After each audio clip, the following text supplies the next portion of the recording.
Pode se assentar, em nome de Jesus, graças a Deus. Louvado seja o nome de Jesus. Pode dar um ganhozinho mais, filho. Perdeu força mesmo. O que está escrito ali, pessoal? Consegue ver? Todos conseguem? Aí de trás também? Mude o quê? Mude seu destino. Esse é o tema da nossa mensagem de hoje. Mude o seu destino. Fale isso em voz alta, vai. Para mudar o destino, para mudar a sua vida, você diria assim: para mudar o destino tem que mudar as escolhas, as decisões. E eu concordo com você. Não tem como eu querer mudança se eu não mudo determinados comportamentos, ok? Não tem como. É insano pensar que eu vou ter resultados diferentes se eu continuar tendo as mesmas atitudes, ok? Até então? Agora, não basta simplesmente a pessoa saber que precisa mudar comportamentos, que precisa mudar determinadas atitudes, que ela precisa mudar as suas escolhas, as decisões que ela toma dia após dia. Porque isso a maioria das pessoas já sabe. Mas onde começa então a mudança da minha vida, a mudança da nossa vida, da sua vida? Na nossa mente. Eu pergunto e você responde: onde começa a mudança do nosso destino? Não, mas nem todos falaram. Onde começa a mudança do nosso destino, igreja? Em nossa mente. Veja comigo o que diz Gálatas capítulo 4, do versículo 1 ao 7. Gálatas 4, 1 ao 7.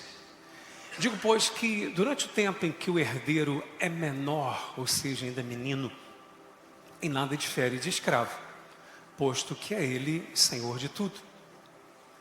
Mas está sob tutores, ou seja, ele é filho, mas porque é menino ainda, não difere do escravo, porque ainda é menino. Tá certo? Não tem como tomar posse das coisas. Mas está sob tutores e curadores até o tempo predeterminado pelo Pai. Assim também nós, quando éramos menores, ou seja, sem Cristo, sem Jesus, é isso que quer dizer, estávamos servilmente sujeitos aos rudimentos do mundo. Vindo, porém, à plenitude do tempo, Deus enviou quem? Seu Filho, nascido de mulher, nascido sob a lei, para resgatar os que estavam sob a lei, a fim de que recebêssemos a adoção de filhos. Lembra domingo passado que nós falamos do poder da adoção, de sermos adotados pelo Pai? Continuando. E porque vós sois filhos, enviou Deus ao nosso coração o Espírito de seu Filho, que clama: Abba, Pai. Verso 7, de sorte, leiam comigo em voz alta, vamos lá. De sorte que já não és escravo, porém filho, e sendo filho, também herdeiro por Deus. Dá um aplauso para Jesus, por favor.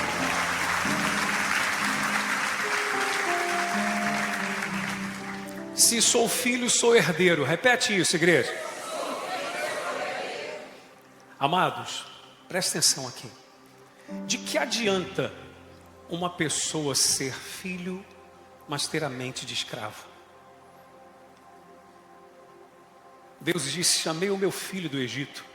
Fazia-se uma alusão ao que aconteceria com Jesus, porque quando o bebezinho foi levado para o Egito, fugindo, né, da matança, que Herodes havia estabelecido para os nascidos até 2 anos, então José e Maria fugiram para lá, sob a orientação de Deus. Agora entenda, Deus disse: chamei o meu filho do Egito, referindo-se também ao seu povo, a Israel, porque em Cristo todos nos tornaríamos o quê? Filhos de Deus. O povo saiu da escravidão do Egito, sim ou não? O povo saiu da escravidão do Egito. Era o povo tido como filho de Deus, que Deus tinha como seu filho. Mas o povo continuou com a mente de quê? De escravo. Mente de escravo não toma posse da terra prometida. Entende o que eu estou falando? Teve que morrer toda aquela turma e nasceu uma nova geração com uma mente o quê? Nova, para poder tomar posse da terra prometida. Ei, enquanto uma pessoa, ainda que seja filho de Deus, tiver a mente de escravo, nunca vai experimentar o novo de Deus. Nunca vai experimentar a terra prometida. Quem compreende isso? Em nome de Jesus, igreja. O que eu preciso fazer? O que eu e você precisamos fazer? Assumir a nossa posição. Que posição? De quê? De filhos. Filhos de Deus. Qual a posição que eu e você temos que assumir, igreja? De filhos de Deus. Filhos, nós somos. Em Cristo nós somos o quê? Filhos de Deus. Em Cristo nós somos filhos de Deus. Isso é, eu já falei isso para vocês, isso é o maior título que alguém pode ter, pessoal. Não é de presidente, não é de bispo, não é de pastor, não é de apóstolo, não é disso ou daquilo outro. O maior título que Jesus conquistou para o ser humano na cruz do Calvário, foi o título de quê? De filho de Deus. Então eu tenho que assumir assim como Jesus assumiu. Vamos aprender com Jesus. O que Jesus fez lá na tentação no deserto? Você lembra quando Jesus foi levado ao deserto para ser tentado pelo diabo? A primeira coisa que o diabo tenta mexer é na identidade de Jesus. Ele diz: se és filho de Deus, transforme o quê? As pedras em pães. Jesus transformou a igreja? Tinha poder para transformar, sim ou não? Sim, mas transformou? Não, pô. Em outras palavras, ele estava querendo dizer o seguinte: eu não preciso provar para você que eu sou filho, eu sei que eu sou. Amém, igreja? Será que nós sabemos quem nós somos? Em Cristo. Em outras palavras, repito, Jesus estava dizendo para o diabo: eu não preciso provar para você que eu sou filho, eu sou filho. Quantos aqui podem levantar a mão e declarar: eu sou filho de Deus? E quando você assume isso, pessoal, isso faz diferença. Por que faz diferença? Aprenda isso, você que está pelas redes sociais também. Entendam, como nós nos posicionamos determina como o mal irá olhar para cada um de nós. Você se lembra quando Jesus chegou na terra dos Gadarenos e lá havia um homem possesso de uma legião de demônios? O homem estava possuído pelo diabo.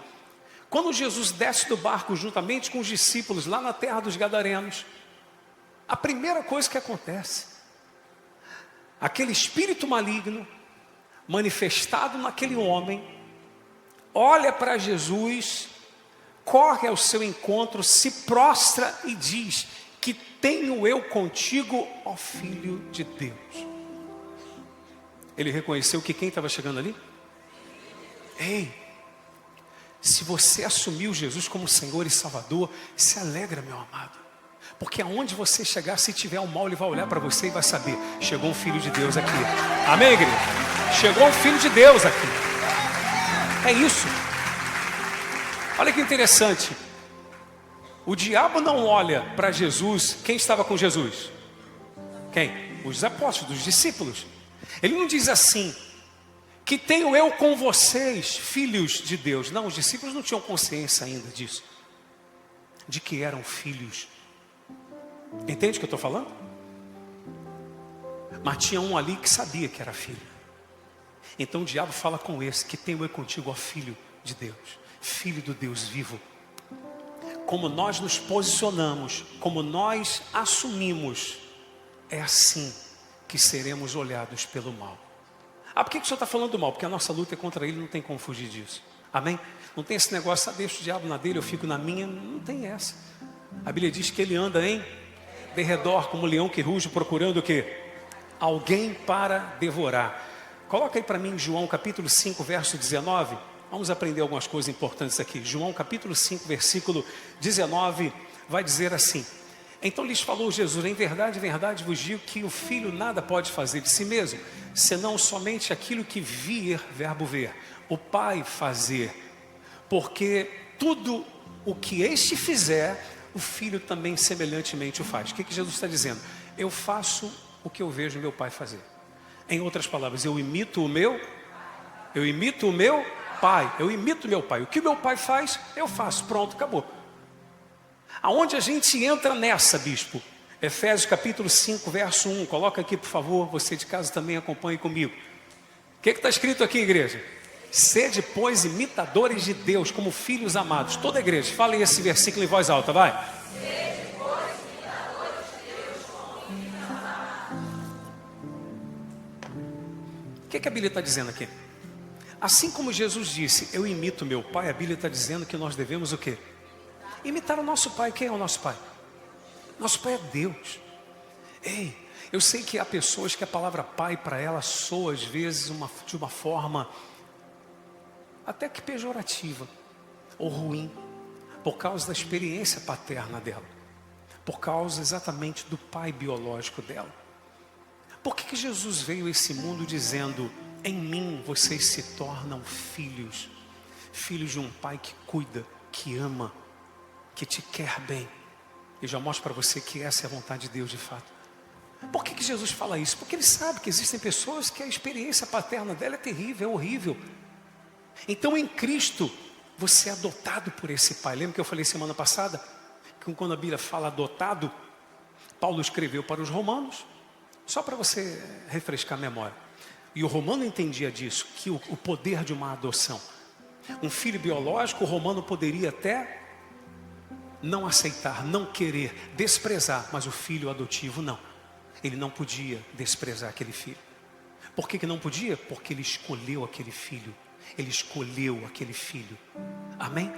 Ele decidiu pegar aquele filho. Então ele era obrigado. Ele não podia desampará-lo em hipótese alguma. Então é Jesus querendo mostrar para a gente o seguinte: meu filho, você recebeu a mim como Senhor e Salvador. Então Deus é teu pai agora. Ele te adotou. Ele nunca vai te desamparar. Glória a Deus, igreja.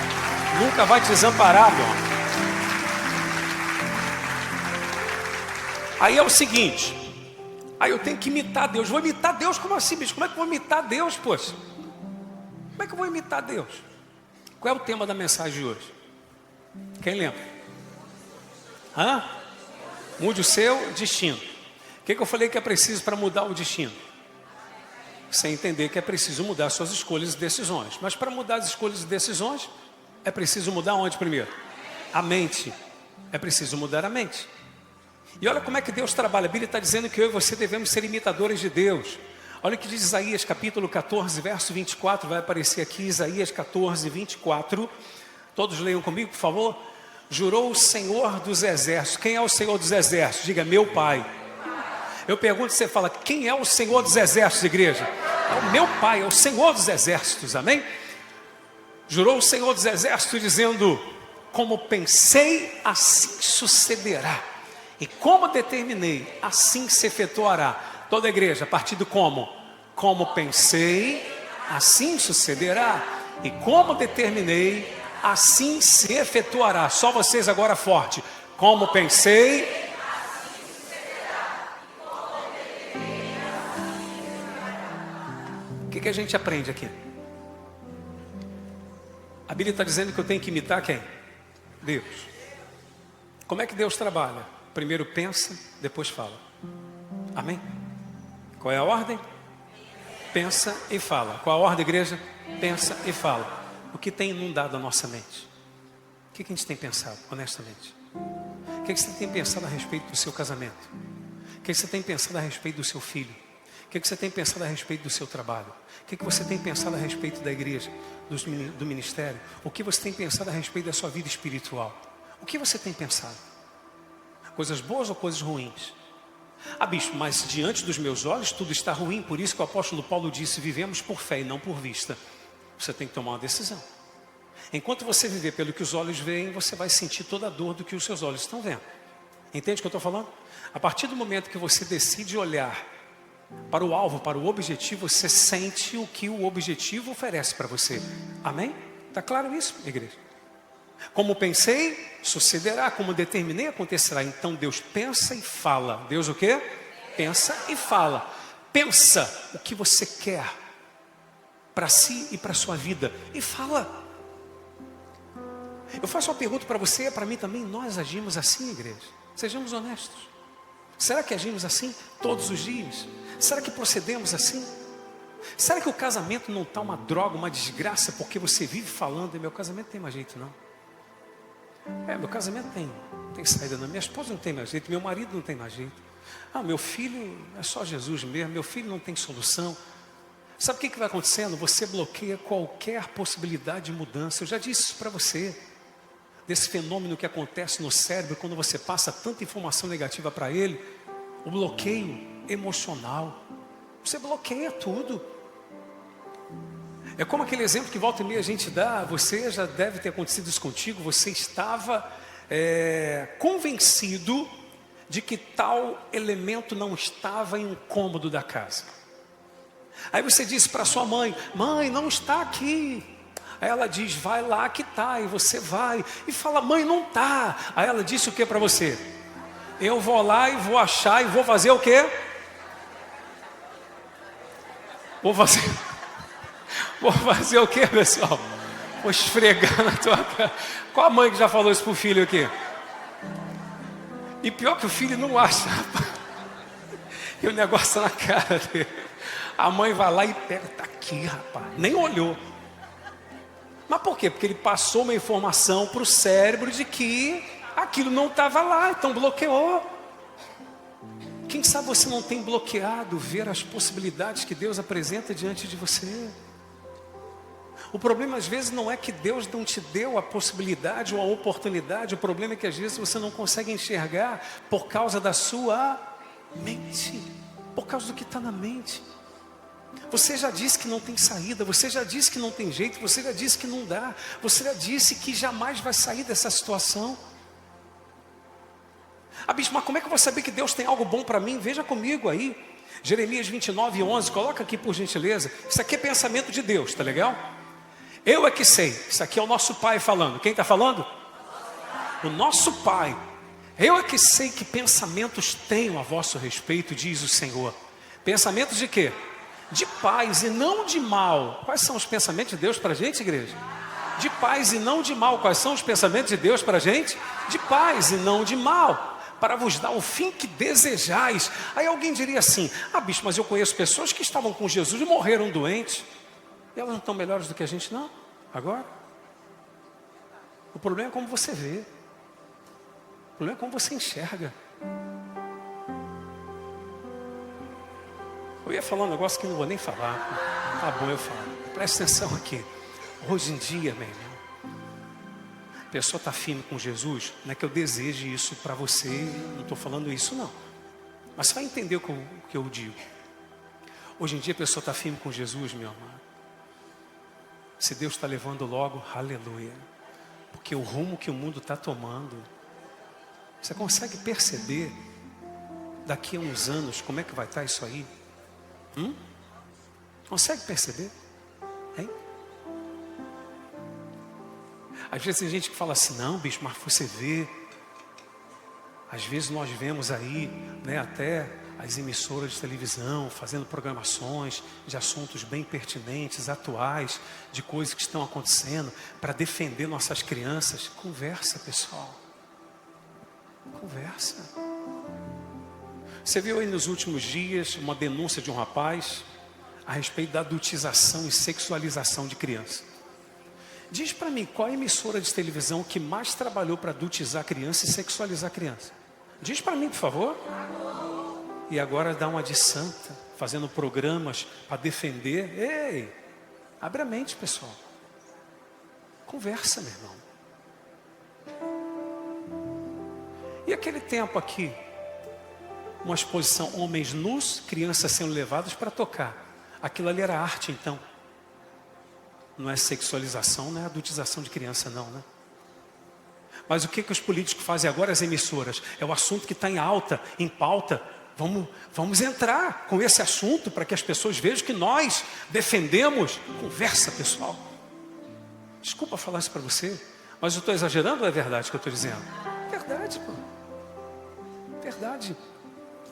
Olha o rumo que o mundo está tomando. Mas enquanto vivermos aqui, nós vamos manter firme a nossa fé em Jesus, amém, pessoal? Sem nos contaminar com esse mundo. Posso ouvir um glória a Deus aí, em nome de Jesus? Amém? O que Deus quer para nós é algo maravilhoso. Os pensamentos dele são de paz e não de mal. E os nossos pensamentos? Quais são? Quais são os nossos pensamentos? Faço uma pergunta para você, como é que você se imagina? Já parou para pensar nisso? Como que você se imagina? Olha o que diz Provérbios 23:7. Coloca aqui, por favor. Porque como imagina em sua alma, assim ele é. Ele diz, come e bebe, mas o seu coração não está contigo. O que está escrito na primeira parte lá? Porque como imagina em sua alma, assim ele é. Mais uma vez, como imagina em sua alma, assim ele é. Só vocês. Como imagina. O que você pensa? O que você imagina a respeito de você? Seja honesto. Será que não tem a ver exatamente com a sua vida?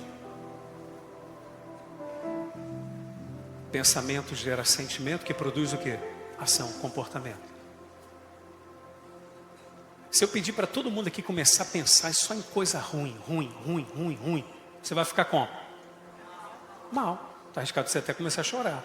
Sim ou não? Começar a chorar. Tem gente que pensou, nem precisa pensar, já estou chorando. Começar a chorar. E se fizermos o oposto? Se pensarmos coisas boas, porque a Bíblia está dizendo que os pensamentos de Deus são o quê? São de paz e não de mal para nós. Você acredita nele ou não? Quem acredita nele? No nosso Pai. O que a gente decide pensar a nosso respeito? Que o casamento tem jeito ou que não tem jeito? Que tem saída ou não tem saída para você? Que você vai crescer ou que você vai diminuir? Que você vai ser fortalecido espiritualmente ou que você vai morrer por dentro? Que você vai ser curado ou que você vai continuar doente? Qual o pensamento que você tem? A Bíblia está dizendo, como você imagina, assim você é. Você lembra?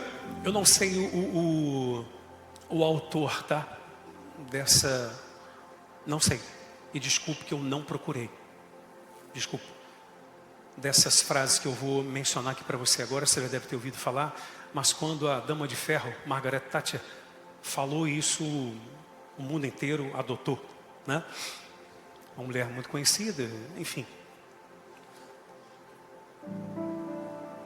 Deus disse, como pensei, sucederá, e como determinei, o que? Acontecerá. Pensamentos tornam-se palavras. Palavras tornam-se comportamentos. Comportamentos tornam-se o que? Hábitos. Hábitos formam o seu caráter. E caráter desenha o seu futuro. Determina o seu futuro. Logo, quer mudar o seu destino? Mude a sua mente. Porque eu vou repetir. Pensamentos, ou seja, o que está na mente, geram o quê? Palavras. Palavras produzem comportamentos. Comportamentos formam hábitos. Hábitos formam o caráter. O caráter define o destino. Começa em pensamento, termina em destino. Quer mudar o seu destino? Comece a mudar o quê? Os pensamentos. Comece a mudar a sua mente. Em nome de Jesus, igreja. A pergunta é a seguinte: o que você quer viver? Guarda essa frase que eu vou falar para você, por favor. Toda igreja, você de casa também. Quem gosta de anotar também, você anota. Não dê acesso à sua vida a quem não te dá o destino desejável. Amém? Não dê acesso a quem não te dá o destino que você deseja. Qual é o destino que você deseja? Não dê acesso a quem não vai ajudar você a chegar lá. Deu para entender isso? Procure ver princípios e valores das pessoas que você decide andar com elas. O que você quer viver? Quem você está permitindo fazer a sua cabeça? Eu pergunto para você, quando uma pessoa vai na macumba, o que o diabo quer que ela faça? A cabeça, ela quer tomar o quê? A mente dela. Tomou a mente, tomou tudo. Sim ou não? Tomou a mente, tomou tudo. Controlou os pensamentos, tomou tudo. Por isso que a Bíblia diz que a gente tem que ter a mente de quem? A mente de Cristo. A mente de quem, igreja? A mente de Cristo. Vou firmar um propósito com vocês aqui para quarta-feira, para a gente alcançar a mente de Cristo, em nome de Jesus. Amém?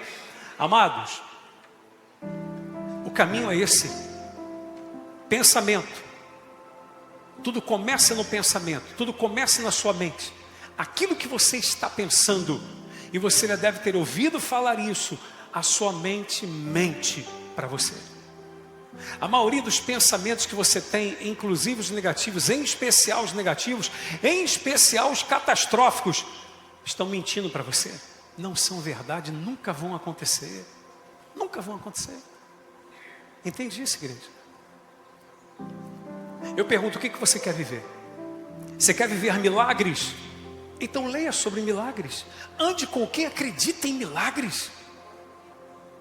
Assista coisas que vão produzir em você uma fé que vai gerar milagre. O que você quer viver? Quer viver milagre, mas anda com quem só vive na dúvida. Quer viver milagre, mas só anda com quem só vive reclamando, murmurando. Aquele que eu falei com você, quem tem mente de escravo não toma terra, não toma posse da terra prometida, como eu falei no início da mensagem. O que eu quero viver? Eu quero viver em santidade. Está andando com quem? Está assistindo o quê? Na internet, na televisão, está lendo o quê? Está conversando com quem? Quem te aproxima disso ou quem te afasta disso? Ah, mas são pessoas tão legais. Sim, mas te aproximam do quê, meu amado? O que você quer viver? Quem não estiver disposto a mudar a sua mente, jamais vai mudar o seu destino.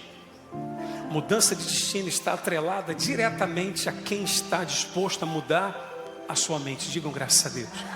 Se você decidir mudar a sua mente, então assim será, você vai participar do novo de Deus. Quem disse isso? Jesus. Veja comigo Mateus capítulo 9, verso 17.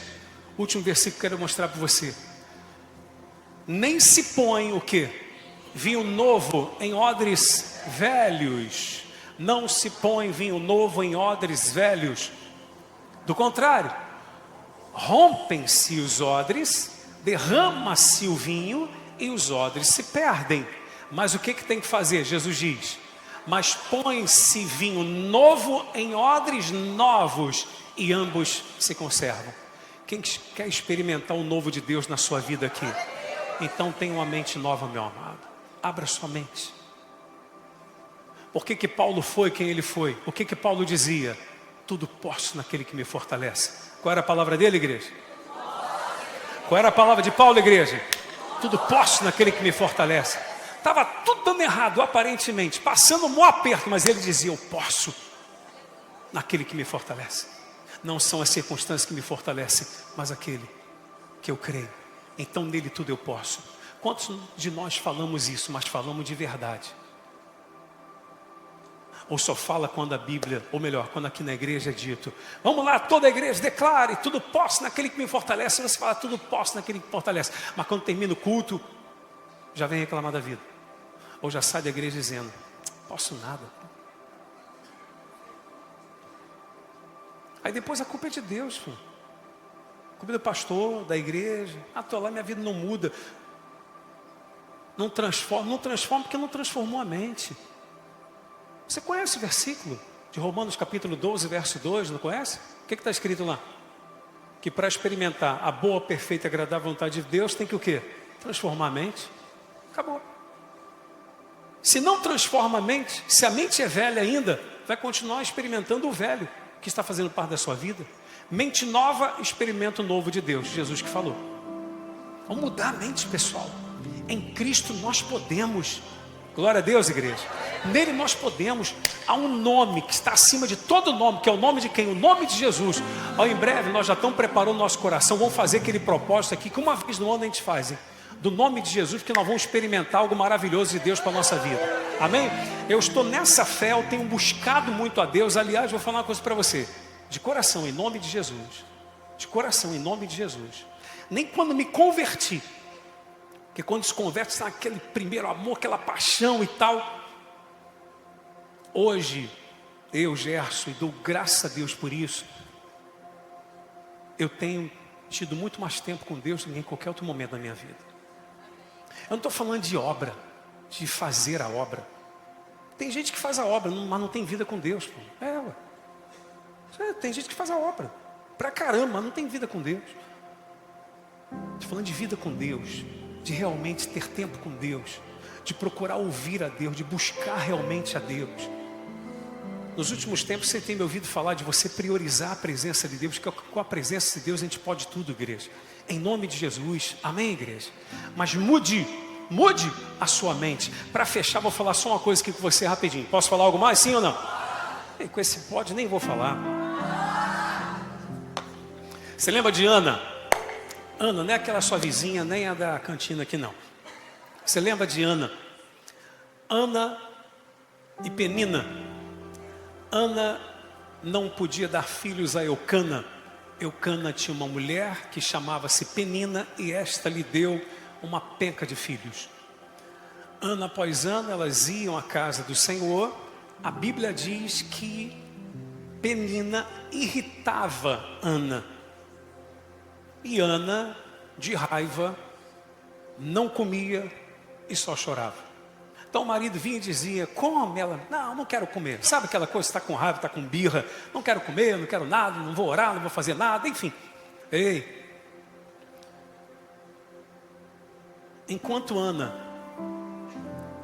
deixava que as palavras de Penina entrassem em sua mente e ali ficassem, ela nutria dentro dela raiva de Penina, e ela não fazia nada diante de Deus.